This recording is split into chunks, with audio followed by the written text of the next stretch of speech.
Bonjour les élèves, voici un nouveau petit problème. Bien sûr, il va falloir mettre en équation ce problème, résoudre l'équation, et vérifier si ce qu'on a trouvé correspond à l'énoncé et enfin conclure. Donc je vous laisse faire cet exercice, on se retrouve ensuite pour la correction comme d'habitude. Alors vous avez une balance à deux plateaux, donc elle est en équilibre, ça veut dire que la masse sur l'un des plateaux est égale à la masse sur l'autre plateau. Alors, vous avez sur un plateau 3 cubes, 2 masses, une de 200 grammes, une de 50 grammes, etc. J'ai représenté ça ainsi. Donc, vous avez bien ici 3 cubes indiqués ici pour le premier plateau, 2 masses, une de 200, une de 50 grammes. De l'autre côté, nous avons 2 cubes et vous avez 2 masses de 200 grammes, une masse de 50 grammes. J'ai indiqué ici que l'aiguille était verticale, ce qui indique que la balance est en équilibre. Donc nous allons d'abord choisir l'inconnu. Ici, pour moi, c'est assez évident. L'inconnu ici représentera la masse d'un cube. Je l'ai appelé M pour masse.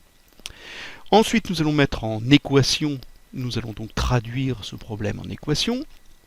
Eh bien, tout simplement, nous allons avoir la masse d'un cube, plus d'un deuxième, plus d'un troisième, plus 200, plus 50.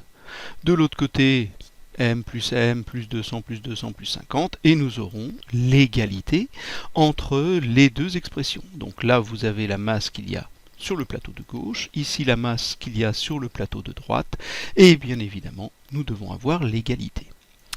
Maintenant, nous allons résoudre cette équation.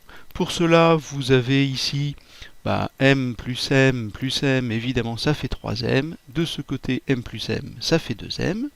Et puis, vous avez ici 200 plus 50 qui fait 250, et ainsi de suite. Pour résoudre cette équation, nous allons maintenant mettre tous les m du même côté. Donc vous avez ici 2m, nous allons l'éliminer en soustrayant 2m de chaque côté. Ainsi, les 2m ici se simplifient, tandis que de l'autre côté, combien il me reste de m? J'en ai 3 moins 2, il me reste 1. On écrira simplement m, plus le 250 est égal, et ici il me reste que 450. C'est cette addition de 250 qu'il va falloir éliminer en soustrayant 250 de chaque côté. Les 250 à gauche se simplifient, s'éliminent, il me reste donc m, et ici on obtient 200. Vérifions que cela correspond à notre énoncé. Donc sur le plateau de gauche, j'avais 3 cubes, donc je vais ajouter 3 fois 200, puis une masse de 200 plus une masse de 50.